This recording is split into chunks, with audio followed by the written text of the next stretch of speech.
പ്രിയപ്പെട്ട ബംഗ്ലാദേശ്, എനിക്കൊരു പദ്ധതിയുണ്ട്. ഒരമ്മ സ്വപ്നം കാണുന്ന ബംഗ്ലാദേശ് നമ്മൾ നിർമ്മിക്കും. നമുക്ക് സമാധാനം വേണം.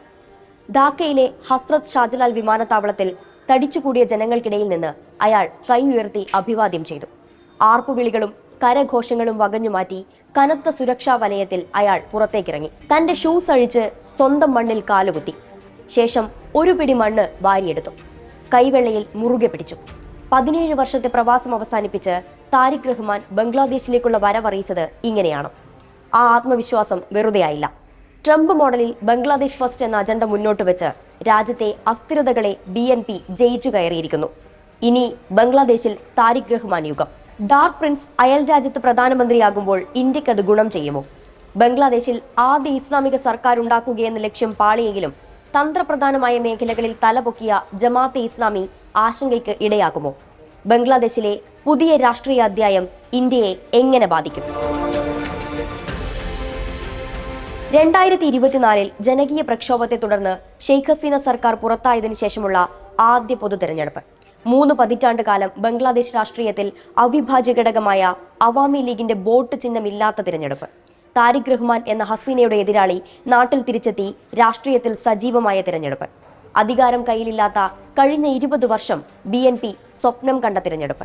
രാജ്യത്തെ ഏറ്റവും വലിയ ഇസ്ലാമിസ്റ്റ് പാർട്ടിയായ ജമാഅത്തെ ഇസ്ലാമി വിലക്കുമാറി ജനവിധി തേടിയ തിരഞ്ഞെടുപ്പ്. ഹസീനയെ പുറത്താക്കിയ വിദ്യാർത്ഥികളടക്കം ജമാഅത്തിനൊപ്പം നിന്ന തിരഞ്ഞെടുപ്പ്. ജൂലൈ നാഷണൽ ചാർട്ടർ എന്ന പരിഷ്കാര നിർദ്ദേശങ്ങളിലേക്ക് ജനവിധി തേടിയ തിരഞ്ഞെടുപ്പ്. അങ്ങനെ ഫെബ്രുവരി 12 വോട്ടെടുപ്പിന് ബംഗ്ലാദേശിന്റെ ജനാധിപത്യ ചരിത്രത്തിൽ പ്രത്യേകതകൾ ഏറെയാണ്. ഒടുക്കം വൻ ഭൂരിപക്ഷം നേടി ബംഗ്ലാദേശ് നാഷണലിസ്റ്റ് പാർട്ടി അധികാരത്തിലെത്തി. പാർട്ടിയുടെ ആക്ടിംഗ് ചെയർമാൻ താരിഖ് റഹ്മാൻ രാജ്യത്ത് സ്വാധീനമുറപ്പിച്ചു. വോട്ടെടുപ്പ് നടന്ന 299 സീറ്റുകളിൽ 212 കരസ്ഥമാക്കിയ BNP 3/2 ഭൂരിപക്ഷം നേടിയാണ് ചരിത്ര വിജയത്തിലെത്തിയത്. പ്രധാനമന്ത്രി സ്ഥാനാർത്ഥിയായ താരിഖ് റഹ്മാൻ മത്സരിച്ച് 2 മണ്ഡലങ്ങളിലും വിജയിച്ചു. മുഖ്യ പ്രതിപക്ഷമായ ജമാഅത്തെ ഇസ്ലാമി മുന്നണിക്ക് 70 സീറ്റുകളാണ് ലഭിച്ചത്. വിദ്യാർത്ഥി സംഘടനകളുടെ നാഷണൽ സിറ്റിസൺസ് പാർട്ടിക്കും കാര്യമായ നേട്ടമുണ്ടാക്കാനായില്ല.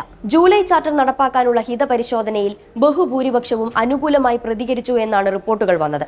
72.9% ആളുകൾ അനുകൂലമായി വോട്ട് ചെയ്തപ്പോൾ 27.1% പേരാണ് ചാർട്ടറിനെ എതിർത്തത്. 2 പതിറ്റാണ്ടോളം കാത്തിരുന്നാണ് ബംഗ്ലാദേശ് രാഷ്ട്രീയത്തിലേക്ക് BNP തിരികെ എത്തുന്നത്. പാർട്ടി സ്ഥാപകനും മുൻ പ്രസിഡന്റുമായ സിയാവുർ റഹ്മാന്റെയും 3 തവണ പ്രധാനമന്ത്രി പദത്തിലിരുന്ന ഖാലിദ സിയയുടെയും മകനാണ് താരിഖ് റഹ്മാൻ. രാഷ്ട്രീയ നിയമസമ്മർദ്ദങ്ങൾക്കിടെ 2008 അദ്ദേഹം ലണ്ടനിലേക്ക് പോകുന്നത്. അഴിമതി, ഷെയ്ഖ് ഹസീനയ്ക്കെതിരായ വധശ്രമ ഗൂഢാലോചന തുടങ്ങി നിരവധി കേസുകൾ താരിഖിനെതിരെ ഉണ്ടായിരുന്നു. ഇതോടെ ബംഗ്ലാദേശിലേക്കുള്ള അദ്ദേഹത്തിന്റെ മടങ്ങിവരവും നീണ്ടു. ഷെയ്ഖ് ഹസീനയുടെ പതനത്തിനു ശേഷം ക്രിമിനൽ കേസുകൾ റദ്ദാക്കപ്പെട്ടതിനെ തുടർന്നാണ് 2025 ഡിസംബറിൽ താരിഖ് സ്വന്തം മണ്ണിലേക്ക് നാടകീയ തിരിച്ചുവരവ് നടത്തിയത്. തുടർന്ന് ഖാലിദ സിയയുടെ മരണശേഷം പാർട്ടി നേതൃത്വം ഏറ്റെടുത്ത താരിഖ് പൊതു തിരഞ്ഞെടുപ്പ് മുന്നിൽ കണ്ട് കൂടുതൽ സജീവമാവുകയും ചെയ്തു. BNPയുടെ ജയം ബംഗ്ലാദേശും ഇന്ത്യയുമായുള്ള നയതന്ത്ര ബന്ധത്തിൽ പുതിയൊരു ഘട്ടത്തിന് തുടക്കമിടുമെന്നാണ് വിലയിരുത്തപ്പെടുന്നത്. ജയസൂചനകൾ പുറത്തു വന്നപ്പോൾ താരിഖ് റഹ്മാനെ തേടി വിദേശത്ത് നിന്ന് ആദ്യം എത്തിയത് ഇന്ത്യൻ പ്രധാനമന്ത്രി നരേന്ദ്രമോദിയുടെ അഭിനന്ദനമായിരുന്നു. ജനാധിപത്യ ബംഗ്ലാദേശിനുള്ള ഇന്ത്യയുടെ പിന്തുണ ഉറപ്പാക്കുകയാണ് മോദി. ബംഗ്ലാദേശ് പാർലമെന്റ് തിരഞ്ഞെടുപ്പിൽ BNPയെ നിർണായക വിജയത്തിലേക്ക് നയിച്ച താരിഖ് റഹ്മാന് എന്റെ ഊഷ്മളമായ അഭിനന്ദനങ്ങൾ. ഈ വിജയം ബംഗ്ലാദേശിലെ ജനങ്ങൾക്ക് നിങ്ങളുടെ നേതൃത്വത്തിലുള്ള വിശ്വാസത്തെയാണ് കാണിക്കുന്നത്. ജനാധിപത്യപരവും പുരോഗമനപരവും എല്ലാവരെയും ഉൾക്കൊള്ളുന്നതുമായ ബംഗ്ലാദേശിനെ ഇന്ത്യ തുടർന്നും പിന്തുണയ്ക്കും. നമ്മുടെ ബന്ധം ശക്തിപ്പെടുത്തുന്നതിനും പൊതുവികസന ലക്ഷ്യങ്ങൾ മുന്നോട്ട് കൊണ്ടുപോകുന്നതിനും നിങ്ങളോടൊപ്പം പ്രവർത്തിക്കാൻ ഞാൻ ആഗ്രഹിക്കുന്നു എന്നാണ് മോദി എക്സിൽ കുറിച്ചത്. ഹസീനയുടെ ഭരണത്തിന് കീഴിൽ ഇന്ത്യയുമായി ബംഗ്ലാദേശ് അടുത്ത ബന്ധം പുലർത്തിയിരുന്നു. പാകിസ്ഥാനിൽ നിന്ന് അകലം പാലിച്ച ഹസീന ചൈനയുമായുള്ള ബന്ധത്തിലും സന്തുലിതമായ നയമായിരുന്നു സ്വീകരിച്ചിരുന്നത്. എന്നാൽ അവാമി ലീഗ് സർക്കാരിന്റെ അട്ടിമറിക്ക് പിന്നാലെ ഷെയ്ഖ് ഹസീന അധികാരത്തിൽ നിന്ന് പുറത്തായി ഇന്ത്യയിലേക്ക് അഭയം പ്രാപിച്ചതിന് ശേഷം കാര്യങ്ങൾ കീഴ്മേൽ മറിഞ്ഞു. മുഹമ്മദ് യൂനുസിന് കീഴിൽ ഇന്ത്യക്ക് തലവേദനയായി ഭൗമ രാഷ്ട്രീയ പ്രതിസന്ധികൾ ഒന്നിനു പുറകെ ഒന്നായി ഉടലെടുത്തു. യൂനുസ് പാകിസ്ഥാനുമായി അടുത്ത ബന്ധം സ്ഥാപിക്കുകയും ചൈനയോട് കൂടുതൽ ചായുകയും ചെയ്തു. ബംഗ്ലാദേശിൽ ന്യൂനപക്ഷങ്ങൾക്കെതിരെയുള്ള ആക്രമണങ്ങൾ വർദ്ധിച്ചതും ബന്ധം വഷളാക്കി. ഈ സാഹചര്യത്തിലാണ് ബംഗ്ലാദേശിലെ പൊതു തെരഞ്ഞെടുപ്പും അധികാരമാറ്റവും ഇന്ത്യ സൂക്ഷ്മതയോടെ നിരീക്ഷിച്ചത്. BNP അധികാരത്തിൽ തിരിച്ചെത്തിയാൽ ബംഗ്ലാദേശിന്റെ വിദേശ നയത്തിൽ മാറ്റം വരുമെന്ന് ഇന്ത്യ പ്രതീക്ഷിക്കുന്നു. 2001 മുതൽ 2006 വരെ ജമാഅത്തെ ഇസ്ലാമിയുമായി സഖ്യത്തിലായിരുന്ന BNPയെ ഇന്ത്യ ശത്രുപക്ഷത്താണ് കണ്ടിരുന്നത്. എന്നാൽ ജമാഅത്തെ ഇസ്ലാമിയേക്കാൾ കൂടുതൽ ലിബറലും ജനാധിപത്യപരവുമായ ഒരു ഓപ്ഷനായിട്ടാണ് താരിഖിന്റെ BNPയെ നിലവിൽ ഇന്ത്യ കാണുന്നത്. ഇന്ത്യൻ വേരുകൾ ഉണ്ടായിരുന്നെങ്കിലും ഖാലിദാസിയയുടെ ഭരണകാലത്ത് ബംഗ്ലാദേശ് ഇന്ത്യയുമായി അത്ര കടുപ്പം വെച്ച് പുലർത്തിയിരുന്നില്ല. എന്നാൽ ഇതിൽ നിന്ന് വ്യത്യസ്തമായിരുന്നു താരിഖിന്റെ സമീപനം. യൂനുസ് ഗവൺമെന്റുമായി താരിഖ് റഹ്മാന് അഭിപ്രായ വ്യത്യാസങ്ങൾ ഉണ്ടായിരുന്നു. കൂടാതെ ജമാഅത്തെ ഇസ്ലാമിയെ വിമർശിക്കുകയും തിരഞ്ഞെടുപ്പിൽ സഖ്യത്തിന് വിസമ്മതിക്കുകയും ചെയ്തു. താരിഖിന്റെ പ്രസംഗങ്ങളിൽ ഇന്ത്യ വിരുദ്ധ വികാരവും കടന്നുകൂടിയില്ല. ഷെരീഫ് ഉസ്മാൻ ഹാദിയുടെ കൊലപാതകത്തിന് ശേഷം ന്യൂനപക്ഷങ്ങൾക്ക് നേരെ അതിക്രമങ്ങൾ വർദ്ധിച്ചപ്പോഴും മതം വ്യക്തിഗതമാണ്, പക്ഷേ രാഷ്ട്രം എല്ലാവരുടേതുമാണെന്നായിരുന്നു താരിഖ് പറഞ്ഞു വെച്ചത്.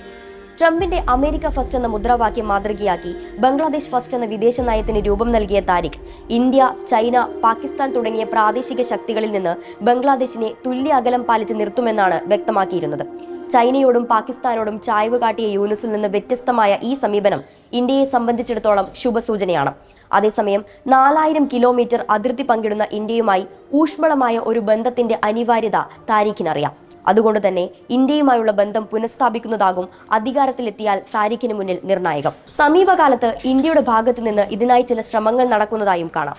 കഴിഞ്ഞ വർഷം ഖാലിദാസിയ ആരോഗ്യ പ്രശ്നങ്ങൾ നേരിടുന്ന സമയത്ത് പ്രധാനമന്ത്രി നരേന്ദ്രമോദി പരസ്യമായി ആശങ്ക പ്രകടിപ്പിക്കുകയും ഇന്ത്യയുടെ പിന്തുണ വാഗ്ദാനം ചെയ്യുകയും ചെയ്തിരുന്നു. BNP തിരിച്ച് നന്ദി പ്രകടനം നടത്തുകയും ചെയ്തു. പിന്നീട് ഖാലിദാസിയയുടെ മരണശേഷം ഇന്ത്യൻ വിദേശകാര്യമന്ത്രി S ജയശങ്കർ ധാക്കയിലെത്തി താരിഖ് റഹ്മാനെ കണ്ട് അനുശോചനം അറിയിച്ചു. പ്രധാനമന്ത്രി നരേന്ദ്രമോദിയുടെ അനുശോചന കത്ത് താരിഖ് റഹ്മാന് കൈമാറുകയും ചെയ്തു. ഖാലിദാസിയെ കാത്തുസൂക്ഷിച്ച മൂല്യവും അവരുടെ കാഴ്ചപ്പാടും നമ്മെ മുന്നോട്ട് നയിക്കുമെന്നാണ് S ജയശങ്കർ പിന്നീട് കുറിച്ചത്. അതേസമയം തിരഞ്ഞെടുപ്പ് മുന്നിൽ കണ്ട് എല്ലാവരോടും സൗഹൃദം, ആരോടും ശത്രുതയില്ല എന്ന നയം സ്വീകരിച്ചുകൊണ്ടുള്ള ജമാഅത്തെ ഇസ്ലാമിയുടെ പ്രതിച്ഛായ മാറ്റവും ഇന്ത്യ സൂക്ഷ്മമായി നിരീക്ഷിച്ചു വരുന്നുണ്ട്. തിരഞ്ഞെടുപ്പിൽ ഇന്ത്യയുമായി അതിർത്തി പങ്കിടുന്ന തന്ത്രപ്രധാനമായ മേഖലകളിലാണ് ജമാഅത്തെ ഇസ്ലാമി ജയമുറപ്പിച്ചത്.